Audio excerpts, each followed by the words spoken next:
back, everybody, as we're still digging through the LCQ Northeast and Southeast divisions on display this evening. I'm Whole Chip with me, Visions, and we got an interesting one here. This has been really fun so far throughout these opening matches in the LCQ, because we get to see teams that we haven't seen a lot of, and we were kind of pleasantly surprised yesterday. We were kind of pleasantly surprised by the Michigan State series just a moment ago, and now we've got Montclair State and the Cyberhawks going up against Army West Point.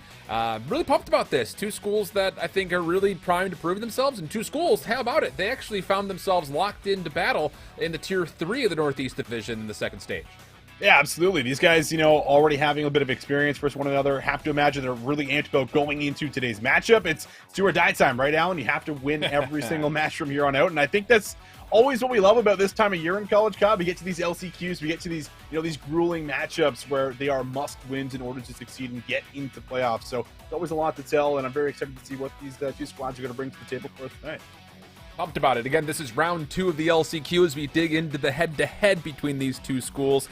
The winner of this matchup would play next week against Rowan University, who did not have necessarily the greatest second stage from a cut above these two. But you see the head-to-head season records. Interestingly enough, the records kind of side by side, not too much separating them. Granted, of course, you take a look more at Army West Point, 10-17 in Hardpoint, -4 in the Search and Destroy, but a little positive in the Control gives us some hope, I would say, just about maybe their objective play when we eventually get there. Other than that, I think you kind of look at the even affair here for not just the MSU Cyberhawks, but also kind of Army West Point. The Search and Destroy looks like it could be a pretty key battleground in this matchup.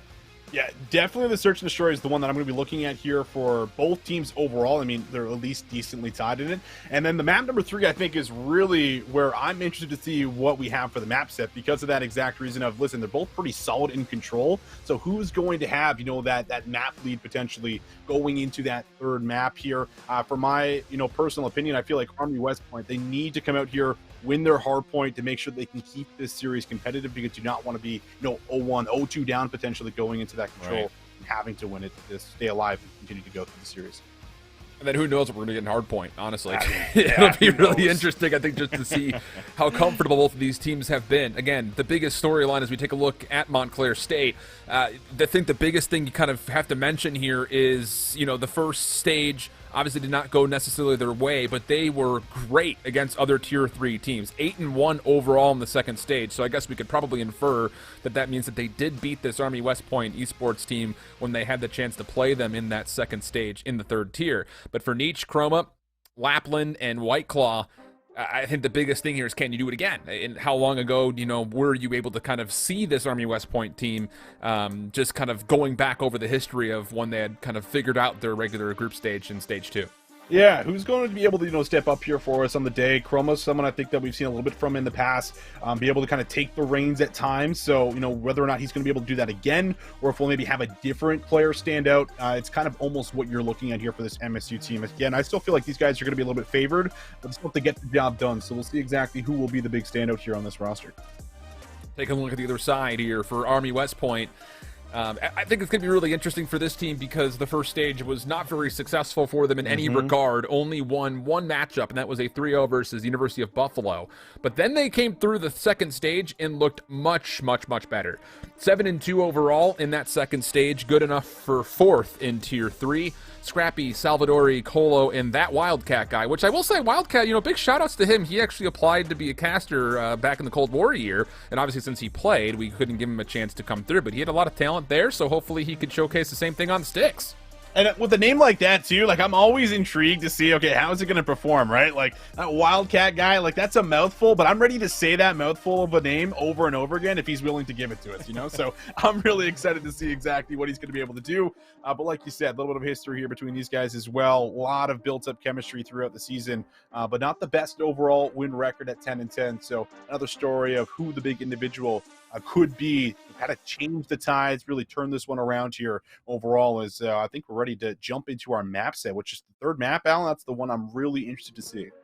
Yeah, and it's interesting. I just had to go double check to see if there was history between these two teams recorded, and it was. These two teams met each other in the first stage, and it was actually the overall first match that either of these two teams had played. It was a 3-0 for the Cyberhawks, but both of the hard points were actually tremendously close. However, we only have one repeat in the hard points. The Bacage hard point was played as map number 1 back then. It was a 250 to 203 for MSU.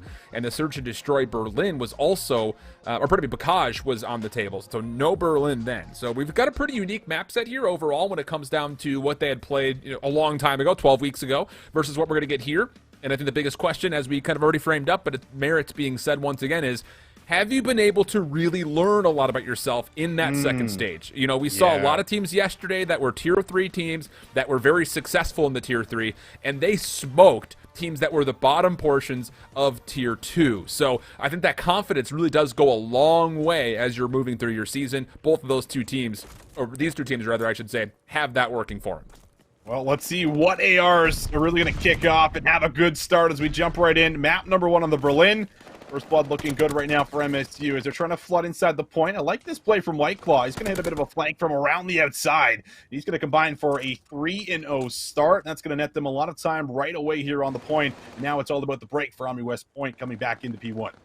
Yeah, difficult pretense, I think, to think about which pathways you want to take here if you're Army, because you don't just want to hit this from the front, knowing you still have to play for rotation. So I like the idea of cutting through Secret, getting around the back, but you do have Plancha, who's here ready for it. Nice double from him, gets the reload off, and has the opportunity to make a decision here. Do you help on towards Old, or do you make a rotation to New? And White Claw just may give him his answer as he nearly doubled up, but Plancha gets involved, finding his 4th kill and securing the scrap. That's right. 2 players really doing it all right now for MSU for as far as the kills. Everyone got to share in the love a bit inside of the hard point, but now on the rotation. Colo up top here. We'll see if he might be trying to stack in. Colo looking for the second inside the point. There it is. He will drop. That means that they will be able to get a little bit of control, at least for now. Still the next hit about to come through fairly quickly. So going around the outside of the point going to be necessary, but again, gunfight going to be won 4 in a row. Colo going for another. Will get punished on that. And now the break looks like it could be good. And it will be. MSU get themselves back in for now. Good prediction from Nietzsche through the glasswork to get the double and then eventually find the third. The last remaining Black Knight member out of Army. And that could potentially lead to scrap time locked in for the Cyberhawks, especially if Army continue to come in pieces. And that's exactly what's happening. But as Wildcats able to find one trade, Scrappy makes safe the outside, and the scrap will be won by Army West Point. Over towards 3, though. Colo's the only player for the Black Knights on rotation. And as he falls, an opportunity for the Cyberhawks to at least get themselves set up, but a quick rotation out of that scrap time for Army allows them an opportunity to contest this from the front. And even though they're not going to win this hard point or the spawns necessarily on this first go, they can at least stop the Cyberhawks from getting the setup that they want. White Claw, a lot of work to be done here through the under part of the street. He's only able to come up with 1, but now some reinforcements, backtracking a bit, making sure they have his back spawn covered. That means it's going to put a lot of pressure here on Colo to try to make something happen. Nade stunts all going out, but assistance not exactly all here, which is great news right now for the Hawks. But are they going to be able to maintain it? Another gunfight comes through. A snap here from Colo. Able to try to contest this one last time, and now the hit, about 30 seconds left in the hard point, right through the side. Another comes in, but it's going to be Actually, that continues to hold on to his life here. That's 40 seconds over to MSU. Yeah, that's Colville thinking that he had done enough from that route to block spawns. Not the case. Just as soon as he got that kill through window, he charged in, and the MSU Cyberhawks spawned right back up into play. So an opportunity for them to fight for that scrap time a little bit longer. But kind of conceding here, looking to value the rotation of the Cyberhawks, and they're going to miss out on some time, not just on the scrap, but they're probably going to miss out on some time here on initial. Looking to play for spawns. Obviously, Army are very recognizing that the play around the back is imminently happening. But it comes down to, do you have the ability to actually lock this in? Because you're in a good position in and around the hard point for the moment, but there is some curiosity and uncomfortability for Army as they don't really necessarily know where exactly the force MSU are coming from. Are they going to win the battles? They got members now near the point. Is it a double up? Goes to the pistol. Not going to happen.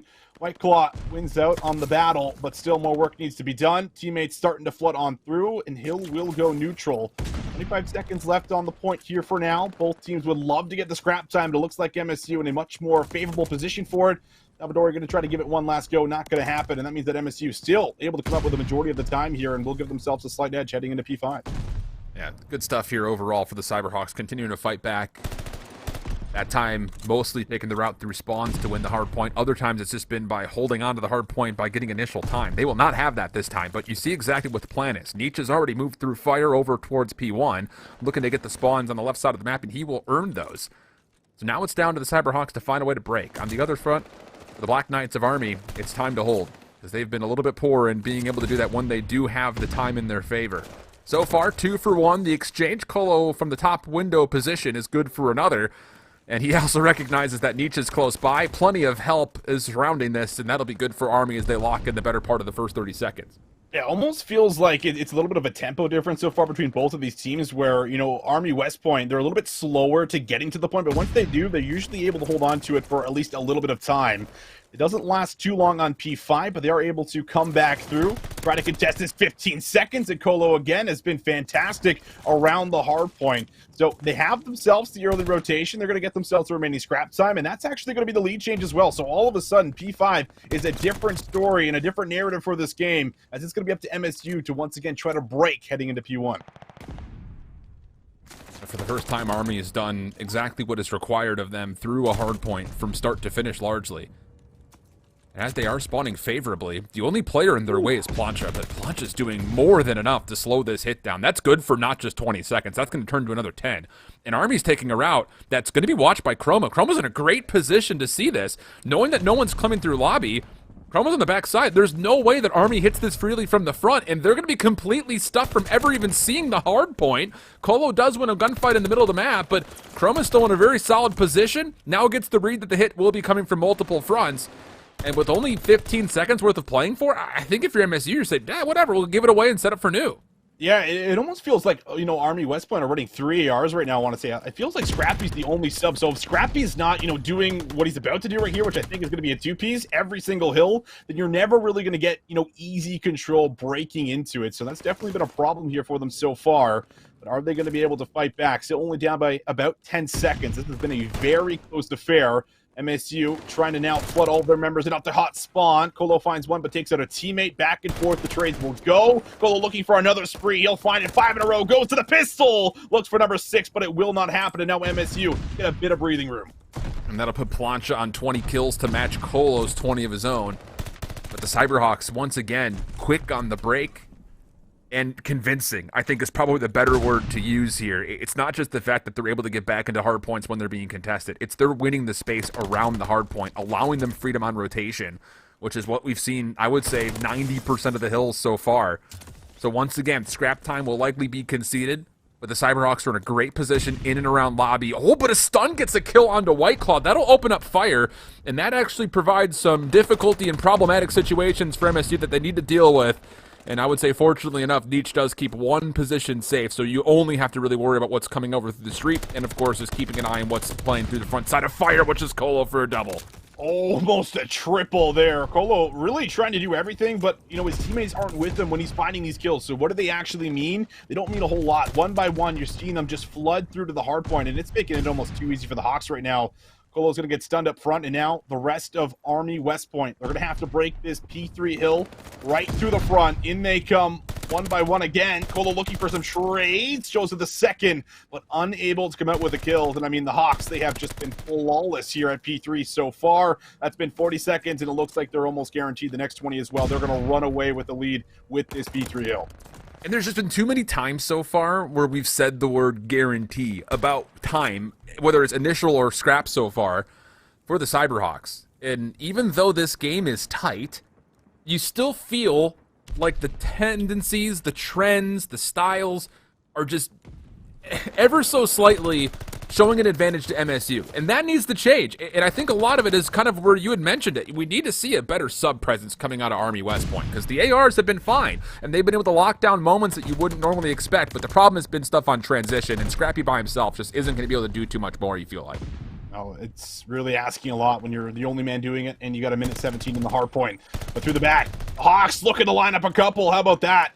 Plancha able to find yet another kill for himself, up to 27 now, as he has got plenty of work done throughout this Berlin. And now the Cyberhawks, they're closing in on about 200 points, another 20 seconds to gather off of the train hard point. And one last push will try to come through, but it is already in that feed. It is too clean, it feels like right now, Alan. And now the Hawks are going to be able to start to flood out a little bit earlier than you would typically expect coming off this hill, as they can already put some priority on towards D5. It's just, maybe we can probably oversimplify how this game is going. The AR gunfights, I should say, are just too convincing from MSU's side if you're looking at this from Army. There's not enough individual AR wins so far. And that's a problem with you just not getting set up first. If you're going to miss out on the timings for rotations and have to break with 3 ARs, difficult to do. And it's weird to say all this because the game's still tight. It's a 20-point game right now. Yeah. But it's feeds like this. Again, MSU on the break, convincing. 3 kills immediately down that turns not just into pressure over the hard point, but even more so, again, favorable spawn setup for them to win the game on P1 if they can hold. Yeah, they're looking pretty solid right now. If they can contest a bit of this time, it would make it a little bit easier to try and close it out.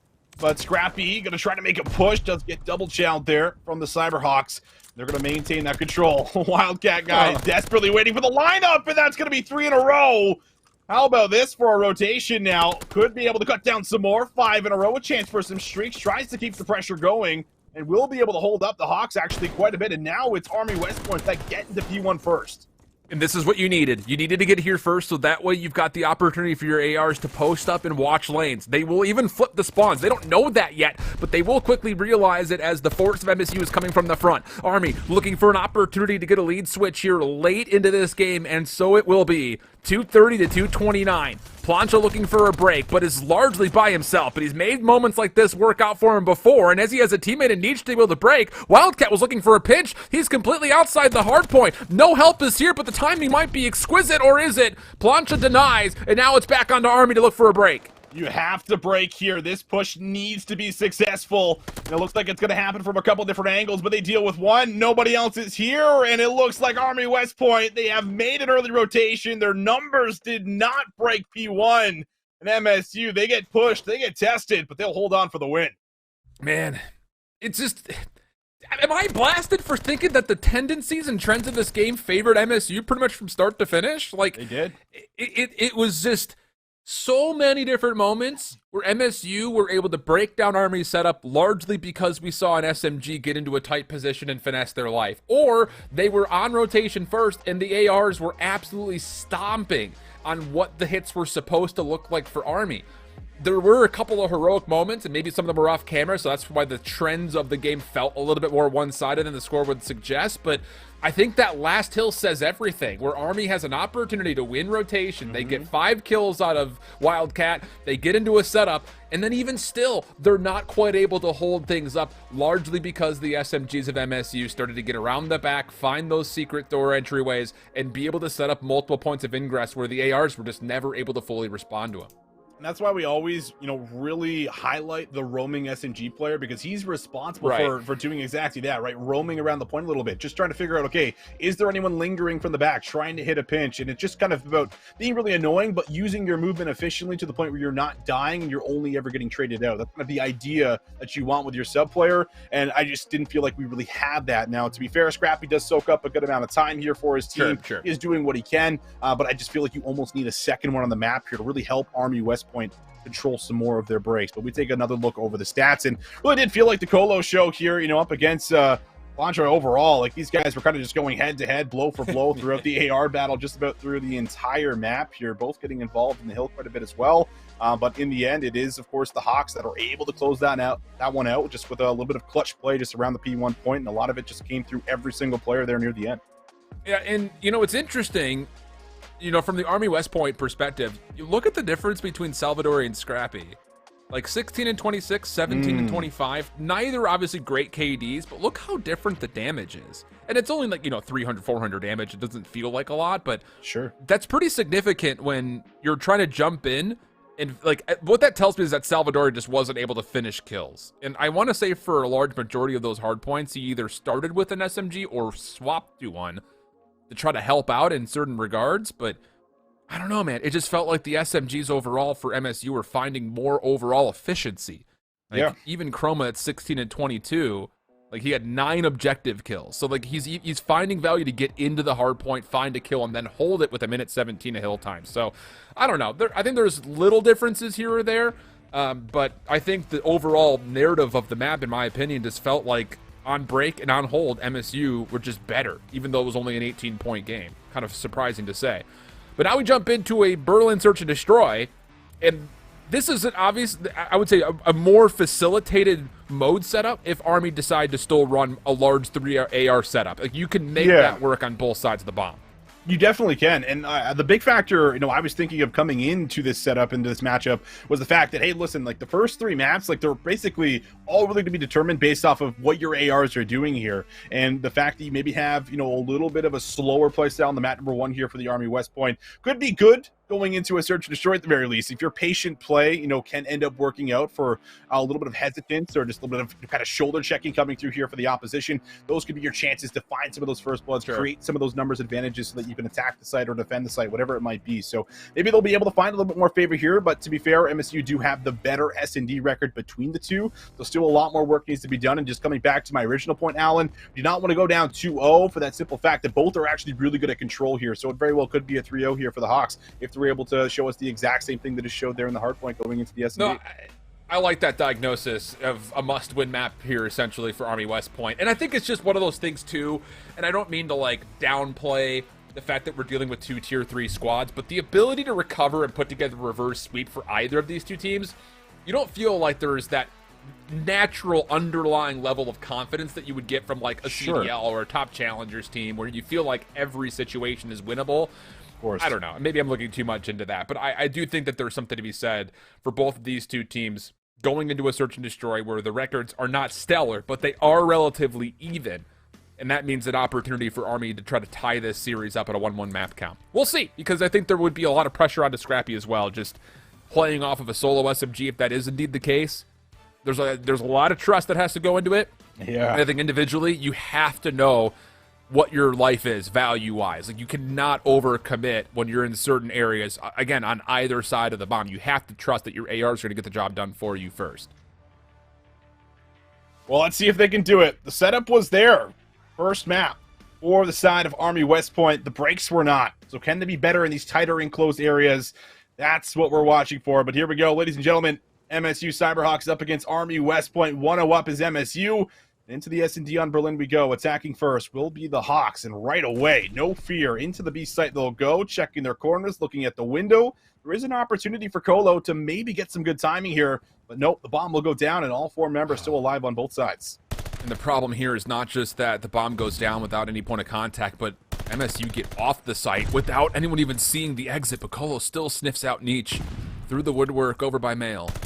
Plancha still watching the outside, gets naded. That actually flinches his aim away from the potential kill, and the follow-up nade is beautiful, but the problem is Chroma's around the back. Has many different Army West Point members in front of him, but he can't finish the first kill. Gets the second attempt, bomb being defused. White Claw goes forward for a double, and it's just down to Colo. Not a lot of time on the clock, but maybe just enough. If he can finesse this, gonna have to stick for the defuse. Chroma, I'm sure, will throw his shoulder and check, and as he does, it's an easy kill. But what a play from Chroma on the backside, in a pinch with White Claw to secure that. Wow, I mean, very chaotic round to begin with, and Chroma almost throws that one away there with some missed shots, but he's able to clutch back up. He finds that kill, and basically what it does is because they're in that 4v2 and Chroma finds that first kill, all of a sudden, they're split on where to look, and that's what gives that window of timing to come through the back there for White Claw to line up to on the bomb site, because they're so worried about that flank from Chroma, they forget where the remaining player could be. So really well played there, creating some alternative pressure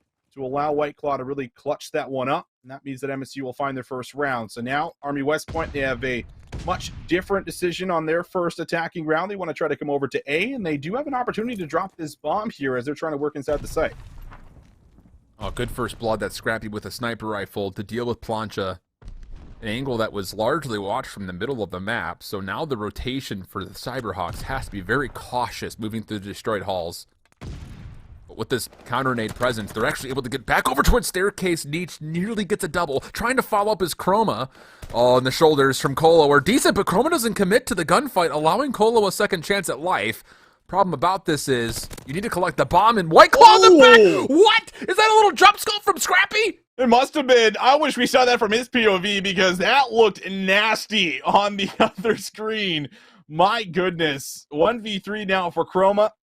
2-0 after that last round here. So a chance maybe to play for a couple of kills, maybe work for some streaks. He's obviously going to find out nothing happening around A, which means that it is going to signal a rotation to B.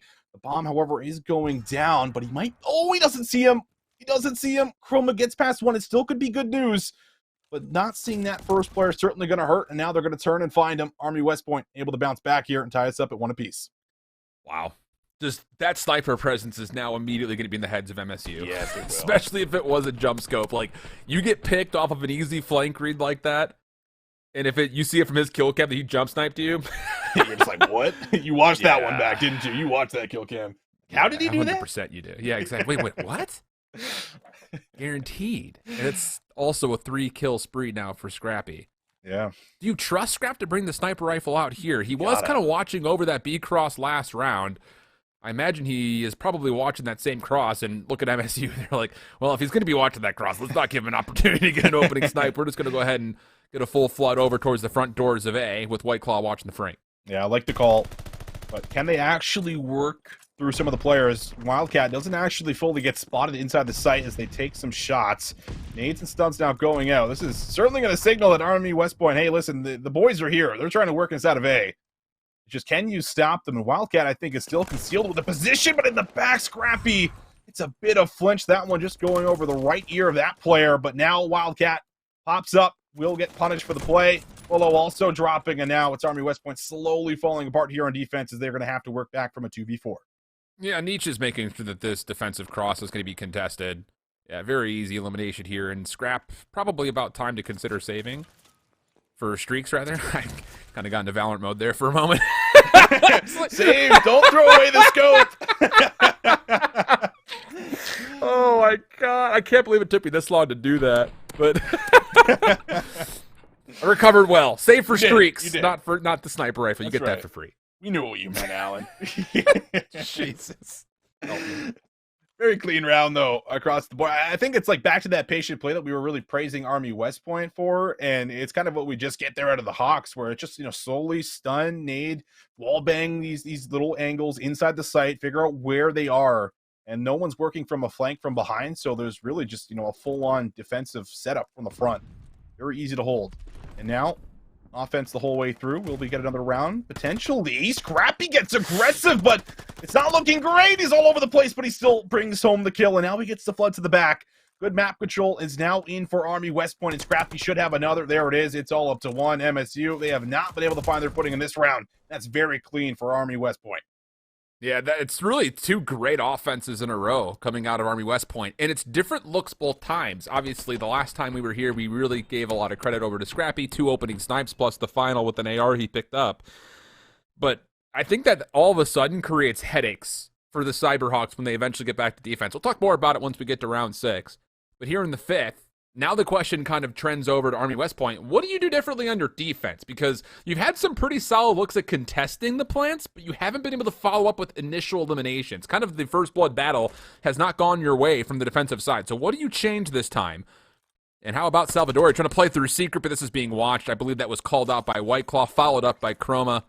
Launcher was there as a just-in-case policy as well. So numbers advantage towards 8. Only defender that's here is Wildcat, and he's been read as well by Chroma. Difficult position here for the Black Knights. Yeah, Army West Point, they're not really working off of each other on their defenses the same way they are on their offenses here. Look at the isolation across the map. Wildcat is probably going to go down here to Chroma. She has a free kill, and there it is. And the other 2 members, very separate from one another, not really a part of a play.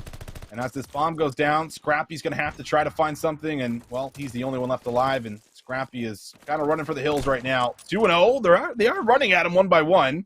Maybe there's an opportunity. Scrappy zaps on the second, looking for the third. He doesn't find it, but it's still 30 seconds left on the clock for the 1v4. Oh, my. He can make a play forward. With those 2 kills, he should be able to pick up a rifle here. Or an SMG, something, but decides to go to the pistol. Needs to go very quickly if he's going to take this rewrap over through mid. And the problem is, it is being watched by White Claw on the cross. Yeah, he's seen him.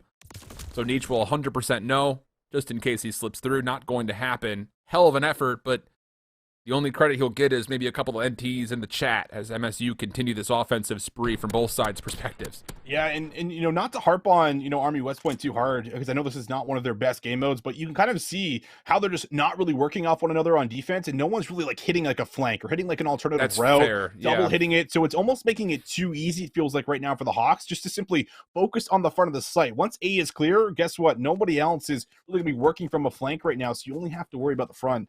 It's a little too easy right now for them. Because of it, the Hawks will maintain that lead up 3-2, but still offense the whole way through. And Army West Point, they're thinking about trying to make something happen on A again. And Colo's good for first blood. Wildcat guy, he's good for the second. And I have to kind of wonder here for the Hawks. Do they not know that Scrappy's watching this cross? Because that's 2 rounds in a row where they've been called out on that rotation, trying to set up aggressively, and Army's just there first. They know exactly what to watch once they get the calls. Yeah. But now all of a sudden the retake starting to reveal itself on the long flank. Big 1v1 here between Nietzsche and Salvadori, which Nietzsche takes in stride. Now a 2v2, 27 seconds on the clock. Reposition coming out from Wildcat, so Colo has to go 1-for-1, but he's stuck with very limited amounts of ammunition. Gets away, Wildcat there to assist. And now it's just down to the last 1v2. Nietzsche sees the first. Information on Wildcat. He backs him off and sticks for the defuse. Does Wildcat check it? Sure does. Okay. It took him a little bit there, though, didn't it? Where it's like, he had no more bullets left in the gun. Is he reloading? I was definitely thinking that it was going to come in a little faster here, but you can see a little second check there. Realize that he actually is on the bomb. And, I mean, that one's still a little too close for comfort. Like a 4v2 turned into what could have almost been a 2v1. Had one gunfight went a different way there for the Hawks. But nonetheless, they're able to play the time, use that to their advantage, and still bring this one back. Offense the whole way through. So now that you know this, on the defensive side, especially if you're Army West Point, you have to do something a little bit different here. And it looks like that is going to be aggression on A. And I do like this, as it's going to be a whole brawl right here, right into the round, 15 seconds in. Defensively this time, Army is fully stacked at the front doors of A. Not going to overstep their bounds this time. It's just nades that are being tossed towards pillars.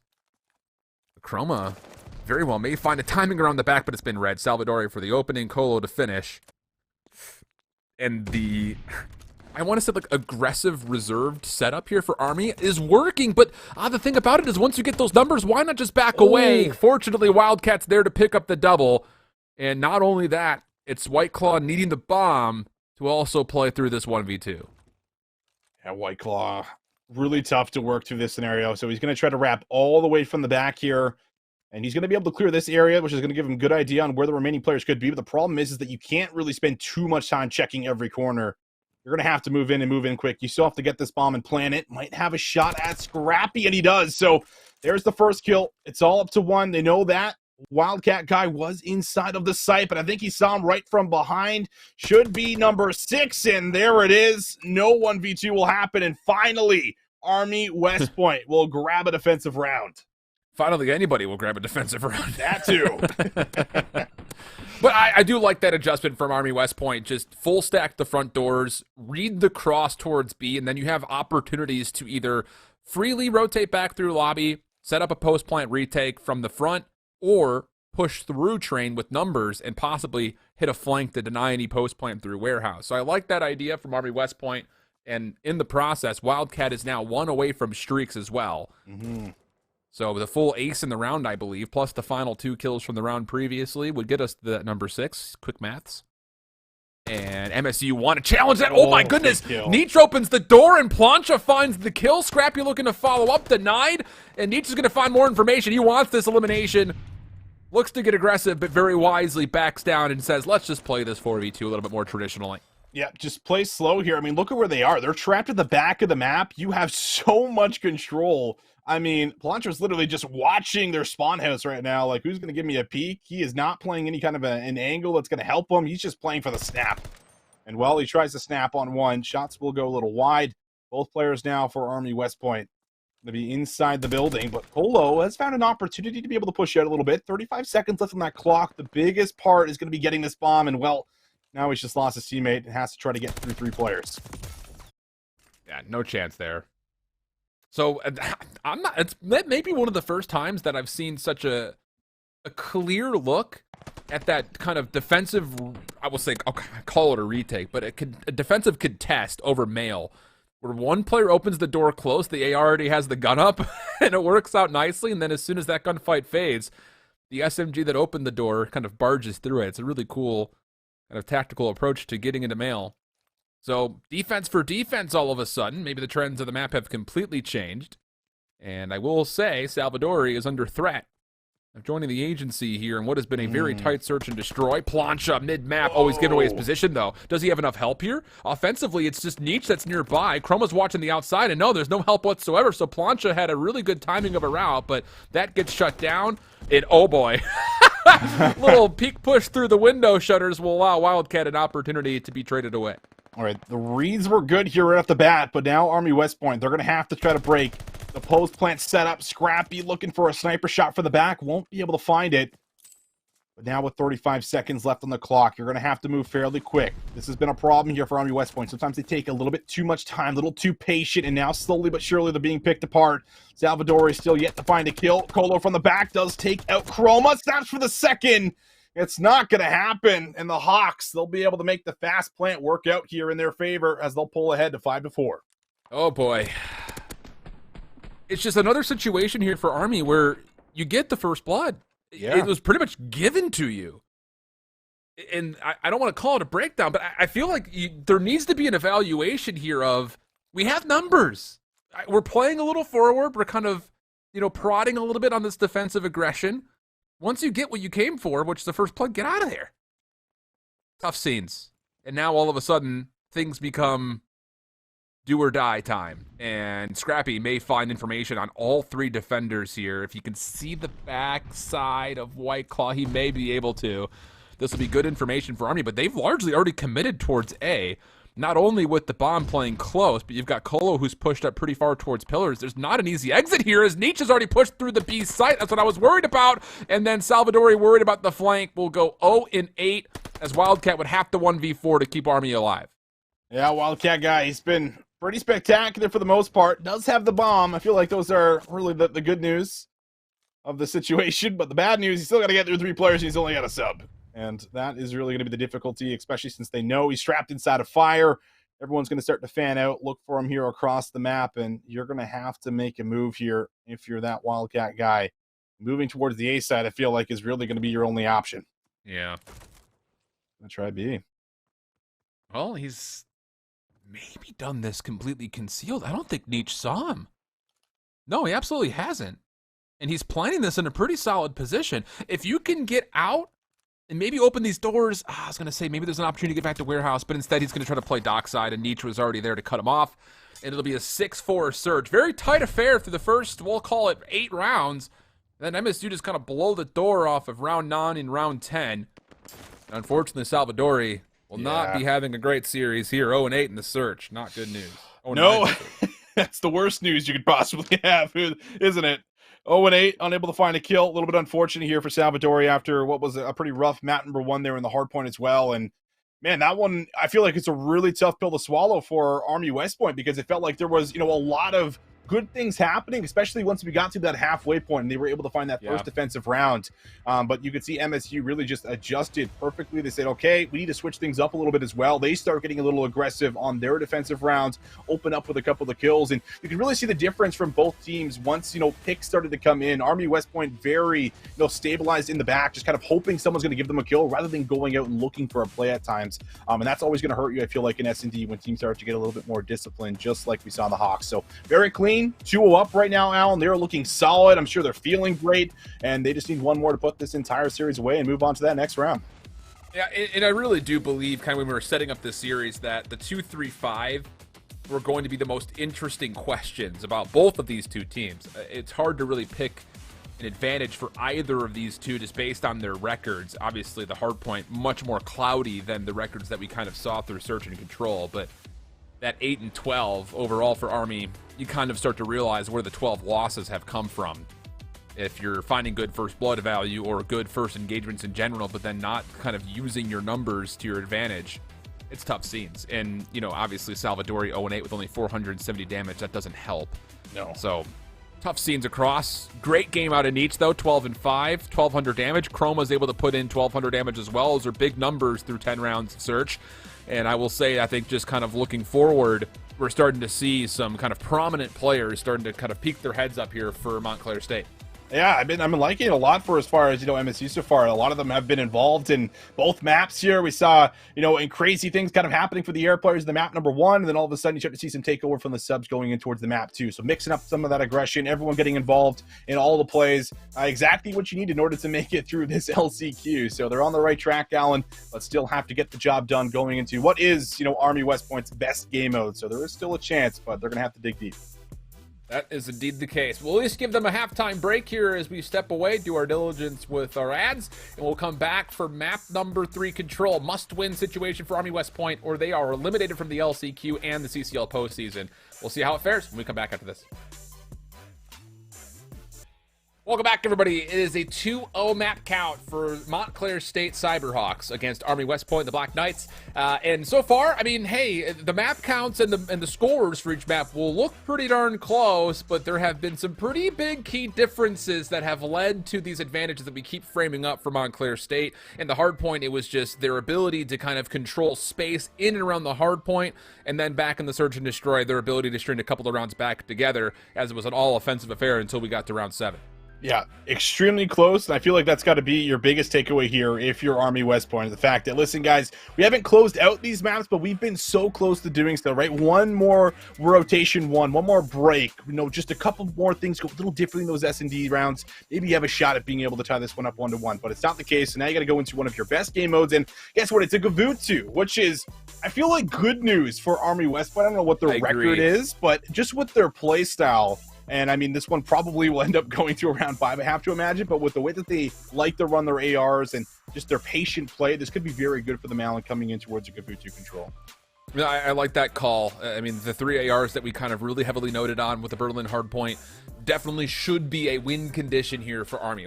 It should be, I think, is the biggest frame that I need to put around that picture, is it should be. Now, the thing about that is, as much as we've talked about how the ARs were very combative in the opening hardpoint, and we kind of built in similar narratives into the Search and Destroy, those did not necessarily occur. And there were opportunities for MSU to utilize their subs in positions to where the ARs never really got wind of them. So I think when it comes down to Army West Point, we need to start to see those 3 ARs really lock down lanes, and I mean that with absolute definition. You have to lock down the area that you're responsible for, because the minute that a Cyberhawk gets around the back line with an SMG, I feel like is the minute that things will start to go awry for Army West Point. So you have to be really communicative and really responsible, whether you're doing it on the offensive side of the site or the defensive side, locking down these lanes and knowing how we're maneuvering around those positions that we have earned. That has to be there, because at the moment it feels like just positionally, Montclair State has a major advantage into maneuvering around the map. I agree. I mean, a lot more freedom at times, it really feels like, and I think you really hit the nail on the head with that point, where the fact that, like, we saw a couple times where Army Esports, they had the early setup in the hard points, but they sometimes, fumbled it very early on in the very first break from MSU, and obviously you do that in Control, and it can be very costly, especially around that B point. So we'll see what Scrappy can really bring to the table. I feel like as the sub player coming in for this squad, and Salvadori as well, obviously came off a really rough map number 1, even rougher map number 2, not being able to find a kill in the Search and Destroy. So this is where you need one of your AR players to really come alive here. So big eyes on Salvadori to see if you can try to salvage those last couple of maps, try to push them forward into a hard point. And if you're going to do it, you're going to have to find 3 of the 5 rounds coming into Gavutsu Control. So do or die time now, Alan, to stay alive here in the LCQ as well as the rest of the postseason. And it's going to have to come by way of reverse sweep. Starts here. We've only labeled it out as best as we possibly can. But we'll see if these things will incur for the side of Army West Point. 2-2 split defensively. Nobody watching the middle of the map whatsoever, and it's going to work out okay. Because for MSU, they're not really threatening the middle of the map whatsoever. It's all largely going over towards Ring. Salvadori looking to kind of put things together after a poor Search and Destroy. And he gets to the board early with an opening kill, and with that also withstanding the Cyberhawks' opening attempts towards B. Very clean defensive start here, posting up, getting the setup in. This is what we kind of really praise these guys for, and so far they're off to a good start. Golo, a lot of map control here through the front of the tank. Should be able to find an easy kill from behind. There is Chroma. Tries to slide in for a really close kill number 4. It won't happen. And now the defense starting to loosen up a little bit across the map. 2 players are going to drop. This could give an opportunity over to the Hawks to try to get some control around the boat, but fighting back with the ARs has been Army West Point as we're now down to 35 seconds. White Claw has to hold this position, and he's not going to be able to. Black Knights really coming to life here defensively. 27 seconds of the clock. Still an opportunity for the Cyberhawks to threaten this A zone, but it has to be the A zone. There is no other option. Good kills coming out. 2 for 1 the exchange. Long flank coming out of Wildcat. It's going to take time to develop, but it could potentially win the round, or will it? Plancha actually reads this. So a 1v1 in the back, but Wildcat very wisely goes back to get the elimination. Now can focus forward freely. But the problem is he's the only player who's here. Not going to find the kill. Second tick of progress is going to get locked, and the third one's already on the way. Colo, though, gets the double. But even still with that, there are still members for MSU to deal with. Plancha the last hope as he tries to finesse for this final kill. All right, he'll try to finesse and see if he can find Colo, but Colo shut down one of the players that was on a streak, and he is still playing his life. A little finesse it's a little game of cat and mouse, isn't it? You go up, I go down, you go down, I go up, and Colo finally spots him, and he ends up taking the gunfight. It's White Claw that will put an end to that streak, but it is going to be the A zone that ends up going over. Extra minute of time, and Chroma already on an early move to B as he finds that first win. The problem about this is Army cannot fully go invest in their defense around B because of the players that have just captured A threatening green. So now White Claw up the middle. There is no mid-map positioning whatsoever on White Claw!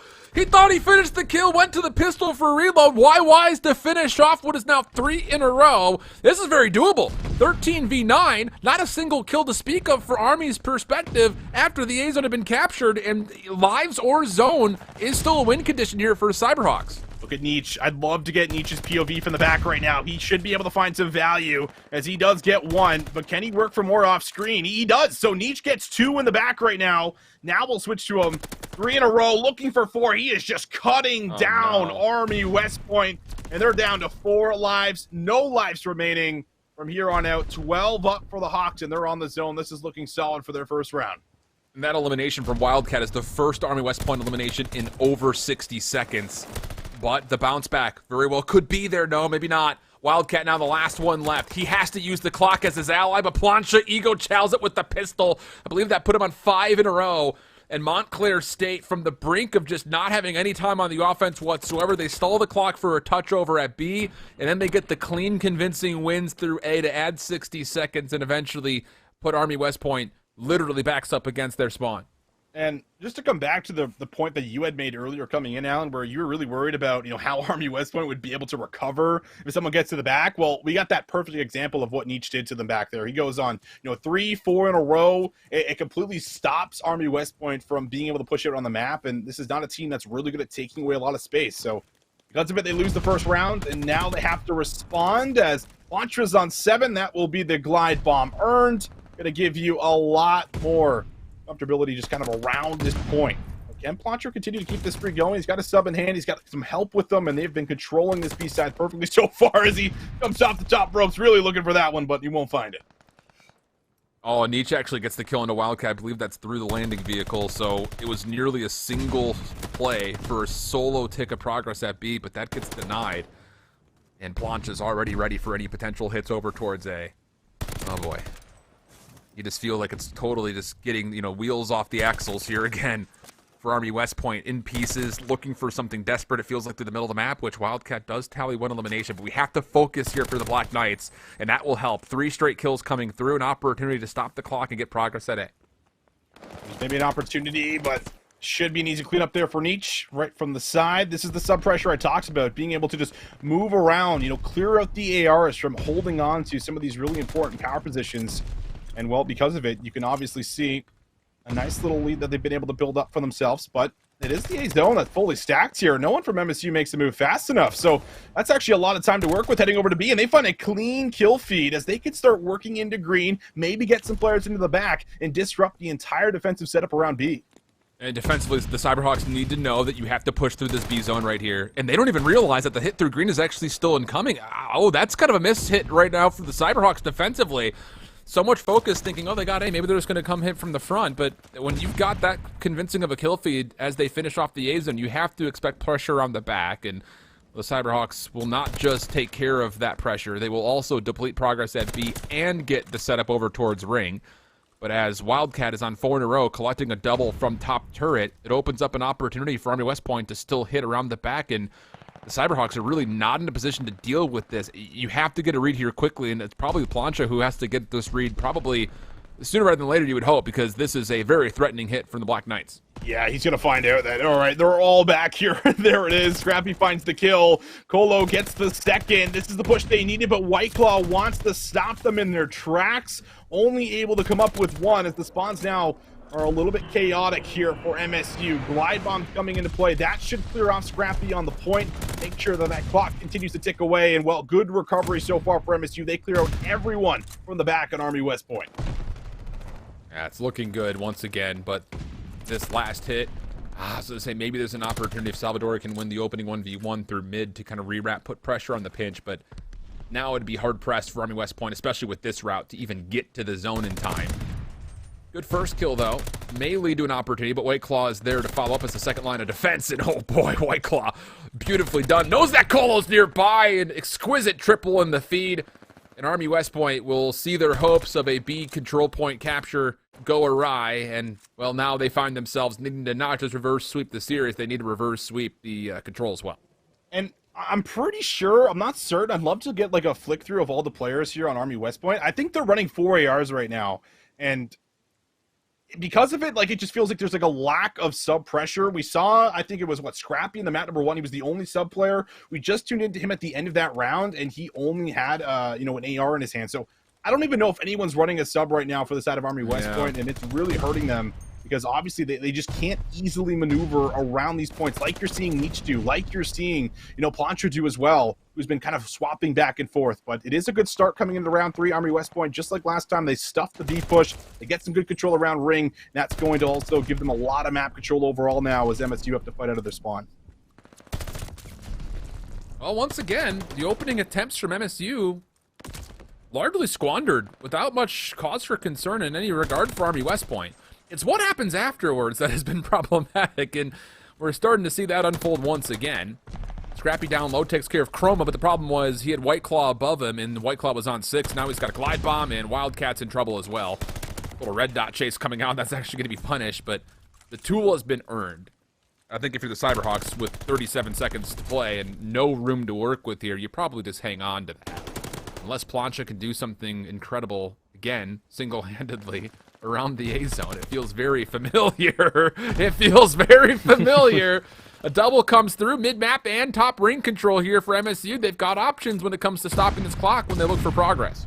And, I mean, the nade comes out, unfortunate. And Scrappy, okay, he does bring a sub back out here to try to make something happen around the site. And they could play for the retake, but on B, you got now progress being made. Nietzsche is able to find a couple in a row. And that could be good if he moves back onto the site for that tick of progress. You now have the defense a little bit split up, but only 10 seconds on the clock. You have to stop it.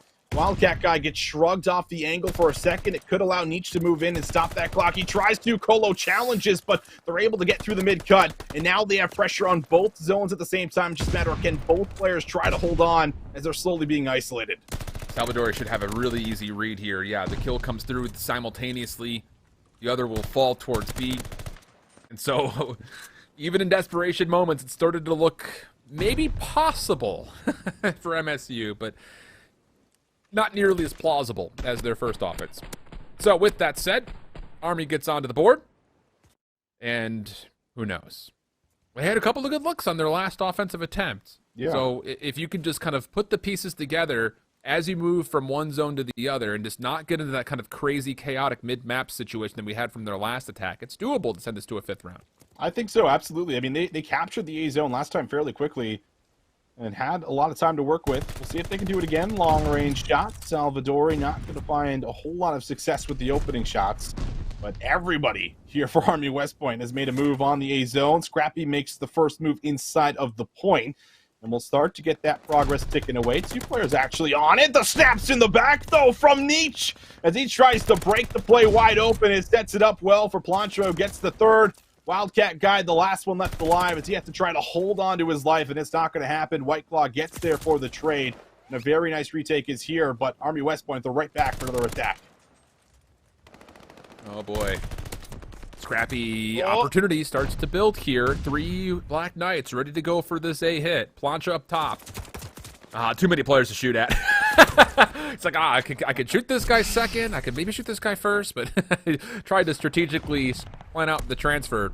Doesn't work. So, once again, heavy stack towards A leads to a quick capture. Minute 50 on the clock. But the only difference this time is Nietzsche has gotten super far through for the Cyberhawks defense, and he could potentially be a major problem, not just off spawn, but when it comes to controlling key positions into setting up a hit towards B if you're Army. Launcher finds Scrappy up close. It's going to slow things down considerably because you have player 2 in the back here. Nietzsche's also getting a lot of work done. Salvadori needs to make sure he at least holds on to the boat position.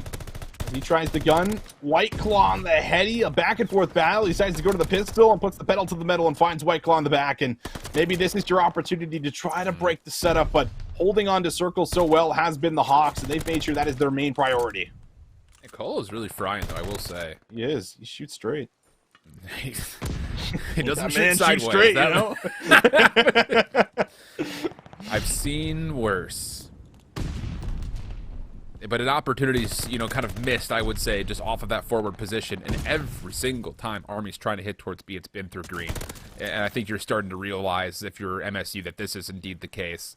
You're in great positions to lock down ring. Even if this fails on your defense through your actual spawn, you've got so many kind of bailout situations. Get out of jail free cards, if you'll say maybe that much, as Nietzsche is in a good position to keep contesting reinforcements.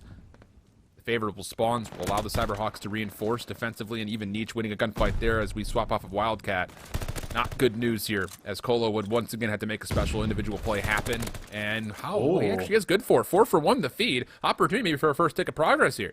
Yeah, look at the map. Everyone's in the back, and you have player 6 back here as well. Salvadori could get some work done. 2 more players dropping for the side of the Hawks, and you might have to invest the glide, and they do. White Claw takes to 1, but there's still presence Scrappy on the point, and Scrappy unable to win that battle. Really going to hurt you, as it's up to 2 members right now for Army West Point. They have to hold on to the hill. They have to make sure the zone is on lock, and they're doing an excellent job of it. Second tick is in.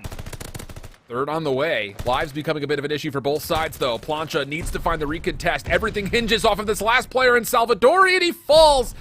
Oh, God! It hurts so bad, because if Scrap wins the 1v1 through ring, you've got the opportunity to keep that double stack safe, and you probably win the offense. But it was a gunfight that he probably had half a clip of an advantage onto the 1v1. I think it was versus Chroma, and Chroma still snapped back onto him. And that may have cost the game. Opportunity for a late touch. And Nietzsche to the backside. You actually have to deal with this. Wait, nobody's here defensively. What? Did the Cyberwatch just put their controllers down? No way. No way. Walk through middle. I thought someone would shoot at him, but no one was watching it. Oh my God. And they fully capture the zone. So I don't know. They've got defense. For sure. I think they might. They might actually have defense coming in here, and they use the glide bomb. And okay. Oh my goodness. So the Hawks, they will completely blunder the end of that round. They give up the defensive side. They have this one done and dusted, and they give Army West Point a shot to try to win the map here. My goodness, Dallin. That cannot happen. I mean, that last hit from Army, we'll talk about it more here later, but that last hit from Army should have been red, and I just felt like both players, the Cyberhawks that were in spawn, were like, hey, we won, let's go. 3-0, let's start tweeting it out. But here in round 5, oh boy, 4 straight kills, make it 5. Make it maybe 6. Might not make a difference. The A zone's already gone, bro. That is the fastest control point we've seen captured so far. Well, they will recover at least nicely coming into the round number 5. So 2 minutes and 15 seconds. White Claw really turning up here as they realize they have made the mistake. They're going to have to try to salvage it. Gil still coming in back in 4th. It's a matter of what you can try to do to get to the back here, because so far the Hawks have been really good at being able to get Nietzsche back there. Some of their sub players really caused a bit of havoc. White Claw just wants to make sure he holds on to the middle of the map, gets everyone out of spawn. Slowly but surely, kills starting to come in. White Claw finds one more for 4 in a row. Maybe working to a glide bomb could be your shot at really blowing this one open in the back. First and foremost, you got to get through Wildcat. Plancha very aware that this position very well may be possessed by the defense. But quiet kind of echoes across Kavudu for a time. Still a minute 30 in the clock. A lot of lives on both sides as well. And honestly, it just comes down to which angle do you want to really hit off of here if you're MSU. Lives are not a win condition right now, by the way. You have to put pressure towards B. White Claw, who's still kind of been on this spree, has been really taking his time. He's working for it, but the problem is even if you get it, are you going to have enough time to fully capture the zone? Because the setup is still looking good in circle. You still have presence on the point. And getting to the back here for White Claw has to be your big play. But 5 in a row, 2 off of the glide bomb. He is playing for it. He is committed for the streak. And he does have a bit of assistance around him, but, I mean, you still have great zoning around this point right now, and you're now down to 50 seconds. Someone has to set him up to make the initial play. Okay, there's number 6. And the 7th around the corner, oh, he's got information that there's a player nearby. Breaks over the camera, finds Wildcat, so the glide bomb is earned. But it's still 17v17, and the Cyberhawks are really not here with any significant pressure. Sure, you've got Plancha forward, but he has to win a 1v1 and finesse his life a little longer. He needs the help desperately of his teammates. And even though he's done well to keep his life for now, there are still just so many Black Knights that are around this zone defensively, and the glide bomb only takes care of one that is in, honestly, kind of a moot point position. The play forward for Scrappy kills time off the clock, 13 seconds, and this hit for the Cyberhawks has to make it happen from the front. Yeah, you might have a shot at a touch, but you got to win this battle here for the front. Plancha just going to have to try to send it. It's not going to happen. Chroma trying to look for one last touch, and he can't slide in time. Army West Point quite literally steal this one away. Pull the rug right from underneath MSU for the 3-2 win. I mean, Alan, this one was quite literally done and dusted if they just simply looked at the zone in round 4. It doesn't happen, and now we got at least one more map. Bro, they got the kills they needed there at the end. If you touch, they had all of the B zone open. They got the kill in pinch. They got the kill on the player in the back. They would have had an opportunity to stack that with a couple of members, but could not quite touch in time. And I went back just really quickly, and I didn't get a chance to watch it, but I got the clip here to see what exactly went wrong in that round 4. Oh, dude, this is the most unfortunate COD timing in the world. White Claw is watching from such a safe angle. He doesn't actually have the opportunity to watch all 3 players go through pinch. He was so far behind the truck, he was just looking for point of contact and never actually saw the play. Plancha was so far low, he was looking for the play through spawn. It was a defensive baffle and kind of a overall fumble, but it was a little bit of COD timing as well. So it wasn't as bad as putting the controllers down, but it was the next worst thing, I'd say. I feel like, didn't they have a couple players ring though? Like shouldn't one person? It was just one. It was just niche. I feel like if they're not at circle by that point with seconds on the clock, like you just got to look at the zone, right? Like, yeah, I agree. The only way they're gonna win is if they touch. So I don't know. I still feel like this one should have been a 3-0. But now that Army West Point actually win it, like, what does this tell for the rest of the series? Like, is there a shot that they could maybe get this to a search and destroy? They're going into their worst game mode per se. Another hard point here, and it will actually be a bocage. But my goodness, I mean, everything changes. They have to be feeling us on top of the world after that clutch. And you look at some of the players that helped them get there. How about Colo? 39 kills. I mean, doing just about anything you would ever want out of an AR player on a map like Gavutu with 4,500 damage, doing just absolute wonders here for you, clearing so much space and making sure they were able to hold on here throughout this Gavutu control. Yeah, Colo's been really special for this team, I would say, from start to finish so far.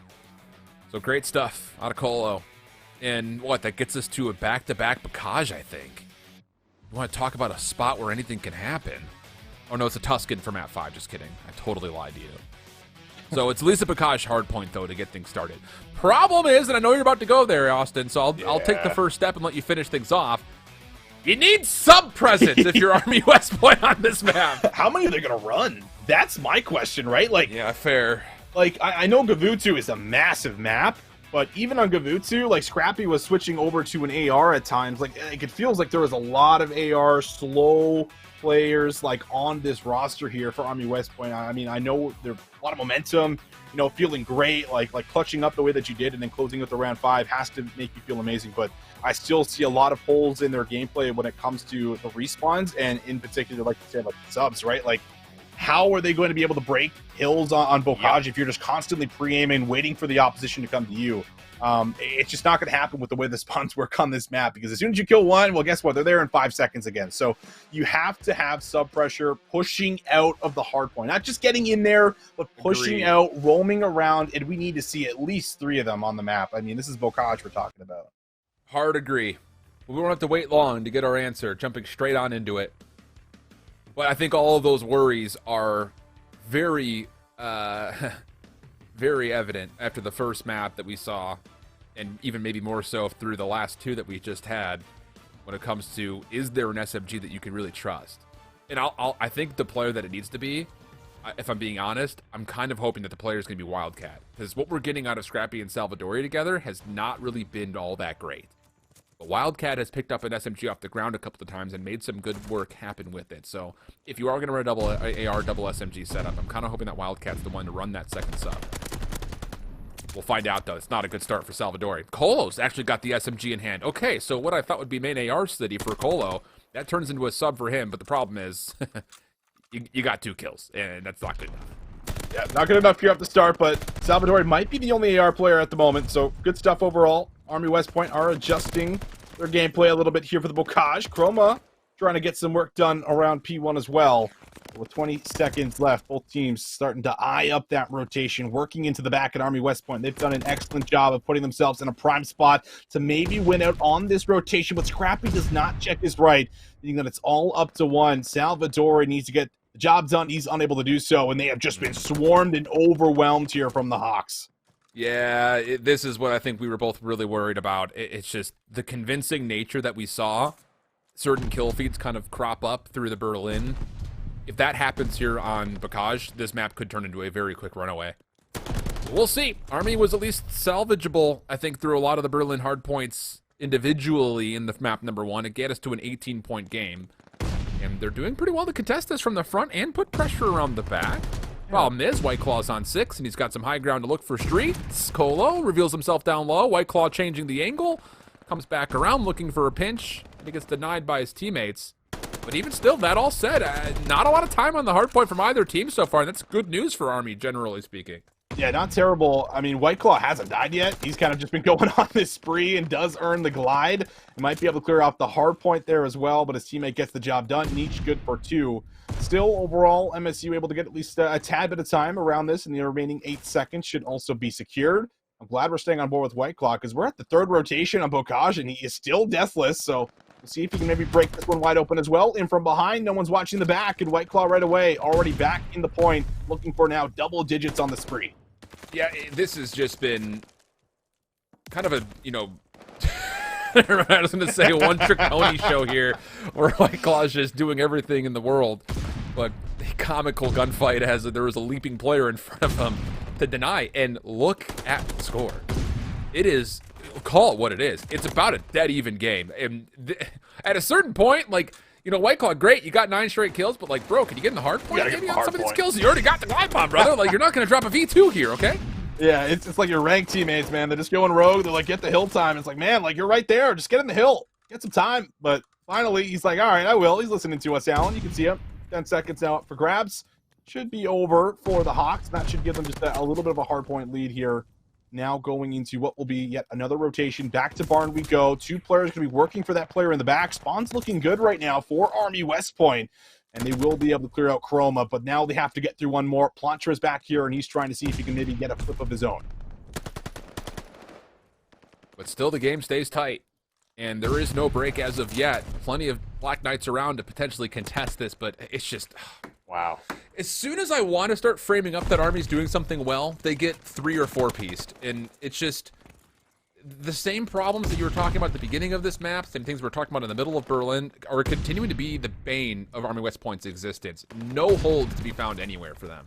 Yeah, it's been so tough. Breaking at times as well, trying to get yourself a setup and hold on. I mean, this is where you need it, especially on a map like Bocage. You start to fall a little bit too far behind, and it almost becomes impossible to bring it back. And once again, the Hawks able to secure the scrap time. Rotation now needs to be won here for Army West Point, but you can see it on the map. Not every single member is here. It's going to be more or less a little 3v3 battle while we get the scrap time. A couple remaining seconds goes over to Army West Point. Now it's all about the new point, the new setup. Wildcat in the back needs to win this battle, and he does. He takes down White Claw, and Colo finds one, maybe a second, but no, Nietzsche's right here, and right away, MSU are in the hard point. Oh, man. It's just, even in that moment, it's like Colo was sitting in tunnel, waiting for someone to come across his line of sight. You have to be proactive on a map like Bocage. You can't afford to sit around and wait. Unless you're in a perfect setup with ARs watching over you, you cannot just afford to sit around and wait. Good break attempt, though, for Army West Point, keeping it as contested as possible, but once again, White Claw from a high ground position that should be watched by an AR just comes through for the freest double in the world. That'll turn into a break and scrap time, likely guaranteed for MSU. And, well, Montclair State is one hard point away from essentially putting this game maybe out of reach. White Claw is 17-3 right now. Nietzsche is 17-10. Like you talk about the sub differential, just the overall effect on the map. I mean, you can feel it. You can see it right now as Army West Point almost running out of options. Down almost a full hill, full 100 points rather, I should say.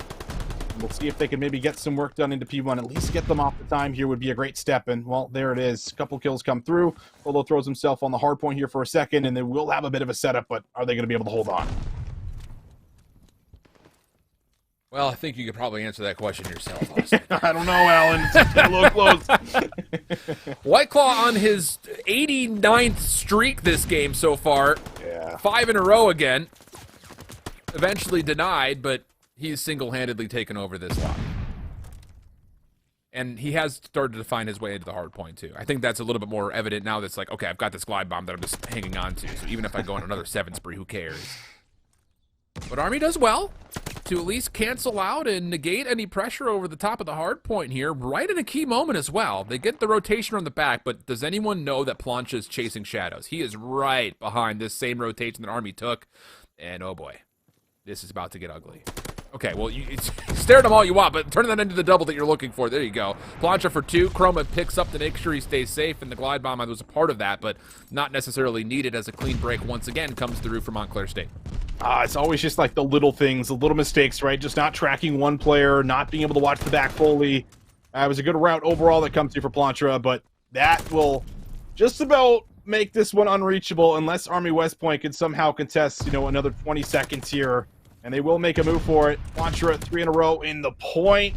Nietzsche from the side. He's just been so good in these areas. But Golo as well has kind of been one of the big silver linings for Army West Point, as they do manage to at least contest a bit of the scrap time, and they do have members across the map as well, Alan, but they need time. This is where it needs to happen. There is just no other options. You're running out of it. It's 172-90, and you have at least a bit of a setup again. Just can you hold on to it? Can you get some time?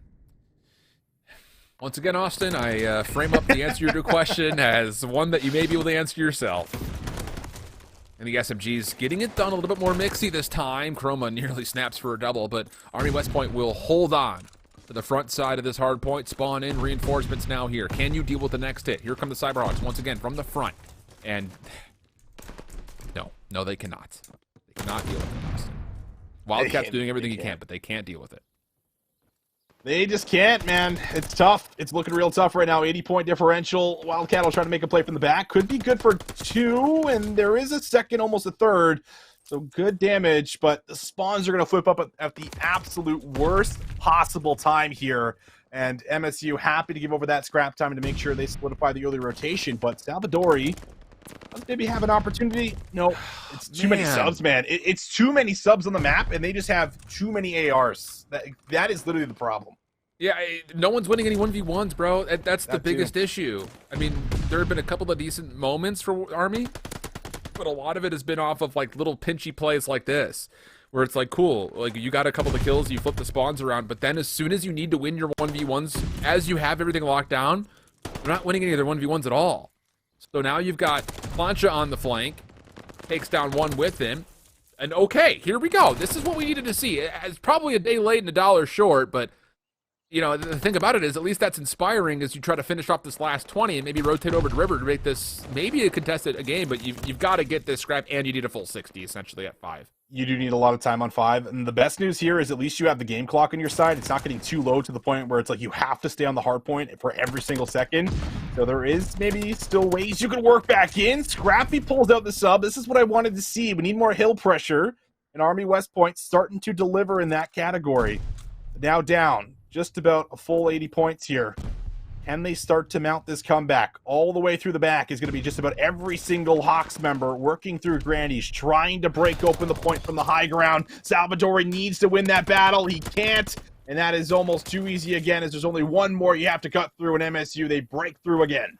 There was a moment, and they're just kind of watching the minimap and keeping an eye on Salvador. He was backside tower. He was shouldering over towards the point, shouldering back towards the hedges, shouldering back towards the point. Like, dude, you've got 2 players in front of you over towards the point. You don't have to worry about that. You have to lock down the open lane, and even losing the gunfight at range to an SMG is not good news. Army do kind of collect themselves, though, in a position to win the scrap time. And the next step is the most crucial one here for Army. You put together 2 solid hills back to back. You need to set up where your essential base is going to be as you look to play over the top of this first hill into the second if you want to have a chance to actually make this comeback happen. Wildcat tried to slip through the back to see if he could maybe flip out the spawns. And now the gunfight to the point also being won here for the Hawks.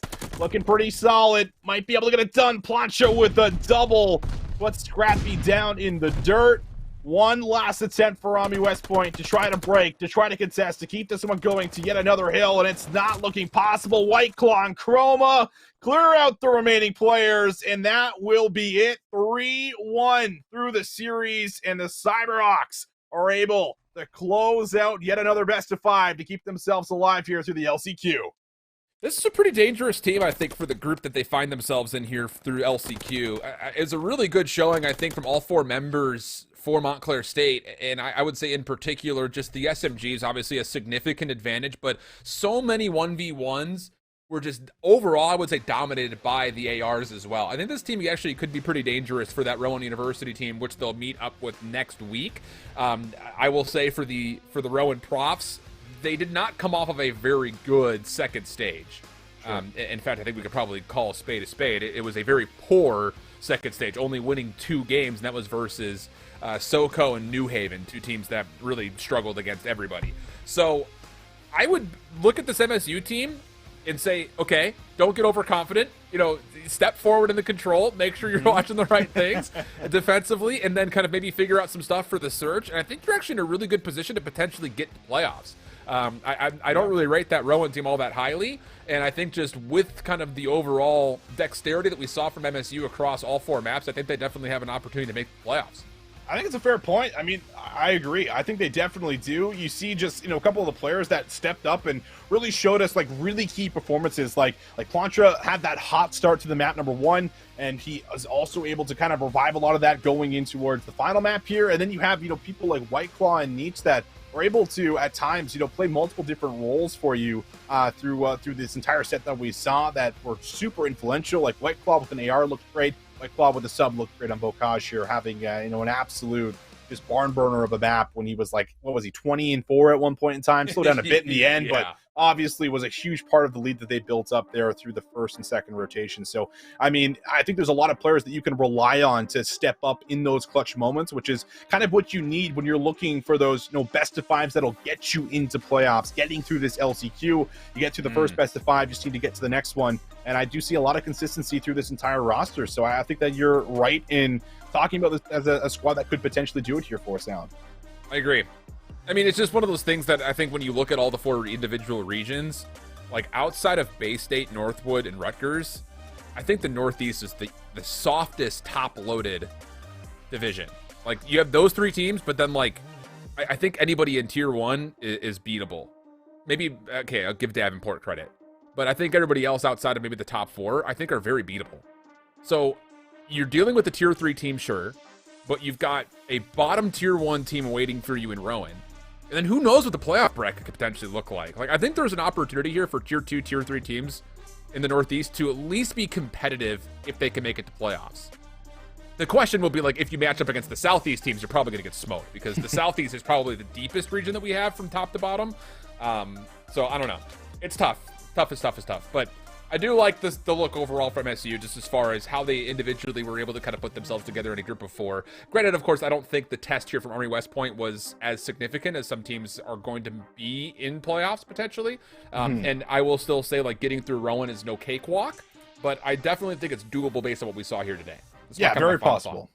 I agree. Yeah, no, definitely possible to do it. Just trying to replicate a lot of what you can get. And I feel like if you can get a lot of the same maps that you got in this map set, where it feels like they were looking pretty solid, like in some of the Berlins, I really liked their play calls and their adjustments as they got to the later parts of the game.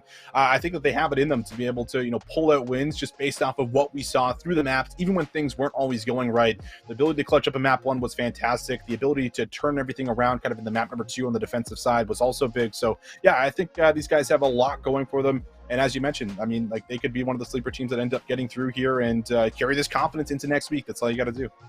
We shall see. We'll have to wait a week before we can consider the outcome of that, but we're not done. For week 1 of the LCQ, we've got Clemson and Alabama Huntsville coming up to finish off the broadcast, going down to that southeastern region. Should be a pretty good one. Based on statistics, these two teams are pretty evenly matched. So we'll step away, get the team set up, and come back for our third and final slot in our opening week of the LCQ right after this.